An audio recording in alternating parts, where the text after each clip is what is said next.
पुण्य सलीला भगवती गंगा। भगवती भागीरथी गंगा का इस पृथ्वी पर प्रादुर्भाव पापियों की सद्गति एवं पृथ्वी को पवित्र करने के लिए हुआ है। सूर्यवंश के राजा सगर बड़े बलवान, धर्मात्मा, कृतज्ञ, गुणवान और परम बुद्धिमान थे। वे बड़े विनयी और सद्गुणों के खान थे। उन्होंने अपने बल से अपने पिता के शत्रु सभी राजाओं को परास्त कर संपूर्ण पृथ्वी पर अपना राज्य स्थापित किया। दुर्भाग्यवश राजा सगर के 60,000 एक पुत्र थे।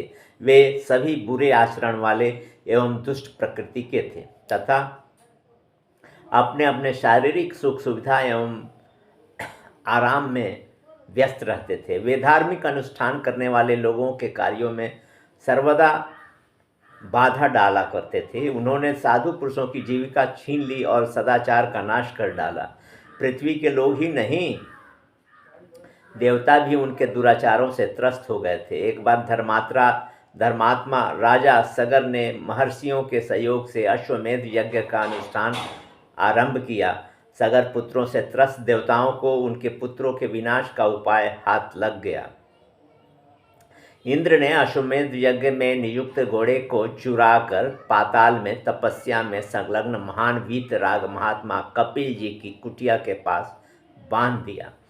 घोड़े की खोज में सगर के पुत्रों ने समस्त पृथ्वी छान डाली, किंतु उन्हें कहीं भी यज्ञ का घोड़ा नहीं मिला। अंत में उन पुत्रों ने पाताल में जाने के लिए पृथ्वी खोदनी प्रारंभ की और वे पाताल में पहुंच भी गए। पाताल में खोजते खोजते वे लोग भगवान कपिल देव की गुफा पर पहुँचे।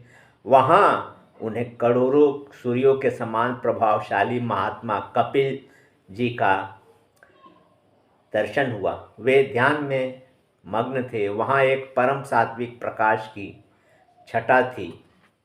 वे सभी वहाँ घोड़ा बंधा देखकर क्रोध में भर गए। सगर पुत्र परस्पर चिल्लाने लगे, इसे पकड़ लो, इसे पकड़ लो, इसे मार डालो। इसी ने घोड़ा चुराया है, यह साधु नहीं है, बगुला भगत है। महात्मा कपिल जी पूर्ववत ध्यानस्थ थे। उन लोगों के चिल्लाने का उनके ऊपर कोई प्रभाव नहीं था। उनकी वृत्ति पूर्ण रूप से ब्रह्मा के ध्यान में लीन थी। उन्हें वाह्य जगत का लेश मात्र भी ज्ञान नहीं था। जब उन्होंने नेत्र नहीं खोले तब सगर पुत्र उनकी बाहें पकड़कर उन्हें लातों से मारने लगे। बहुत देर बाद कपिल मुनि को वाह्य ज्ञान हुआ। वे विस्मित से सगर पुत्रों को देखने लगे। साधु पुरुषों का केवल अपमान अथवा उन्हें कटु वचन बोलना ही पूरे वंश के विनाश का कारण हो सकता है। वह अनेक दुखों का सृजन करने वाला होता है। भगवान संतों का अपमान सहन नहीं कर सकते। संत सती सदैव पृथ्वी का मंगल करते आए हैं। सगर पुत्रों के पापों की दुष्कर्मों की इति हो गई थी। जहाँ धन होता है, जवानी होती है और साथ में अविवेक का भंडार होता है, वहाँ पतन निश्चित है। सगर पुत्रों में अविवेकता भरी थी। उन्होंने बिना कारण ही, बिना विचार किए ही महात्मा कपिल देव को सताया था। देखते देखते भगवान कपिल के नेत्रों से आग प्रकट हो गई, जिससे सभी सगर पुत्र तत्काल भस्म हो गए। साधु संतों का कोप दुस्सह होता है। देवदूतों द्वारा महाराज सगर को अपने पुत्रों के घृणित व्यवहार का समाचार की जानकारी हुई।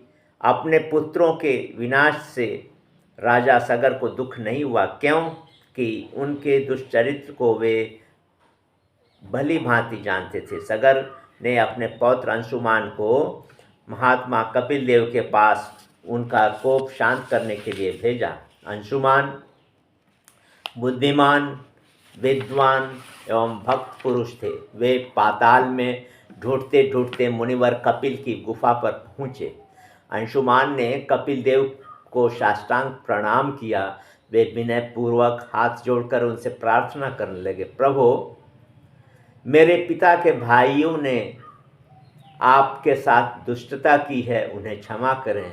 वे अज्ञानी थे, आपकी महिमा का उन्हें ज्ञान नहीं था। आपका स्वभाव तो चंदन की तरह है। मेरे इन पितरों का आप उद्धार करें, आप सदैव ही क्षमावान हैं। अंशुमान की प्रार्थना से कपिल मुनि प्रसन्न हो गए। उन्होंने उन्हें आशीर्वाद दिया कि तुम्हारा पौत्र भगवान की आराधना से उन्हें प्रसन्न कर और पुण्य सलीला गंगा को यहाँ लाकर सभी सगर पुत्रों को निष्पाप बना देगा। उन सबको परम पद की प्राप्ति होगी। अंशुमान कपिल देव से आशीर्वाद प्राप्त कर उनसे घोड़ा लेकर अपने पितामह के पास लौट आए। सगर ने यज्ञ को पूर्ण किया और भगवान विष्णु की आराधना करके वैकुंठ की प्राप्ति की। अंशुमान के दिलीप नाम का पुत्र हुआ। भगीरथ इन राजा दिलीप के ही पुत्र थे। अपने पितरों के उद्धार हेतु भगीरथ ने दीर्घ काल तक हिमालय पर कठोर तपस्या करके भगवान विष्णु, ब्रह्मा तथा भगवान शंकर की आराधना की। उनके तप से वे तीनों देव प्रसन्न हो गए। उन्हें प्रसन्न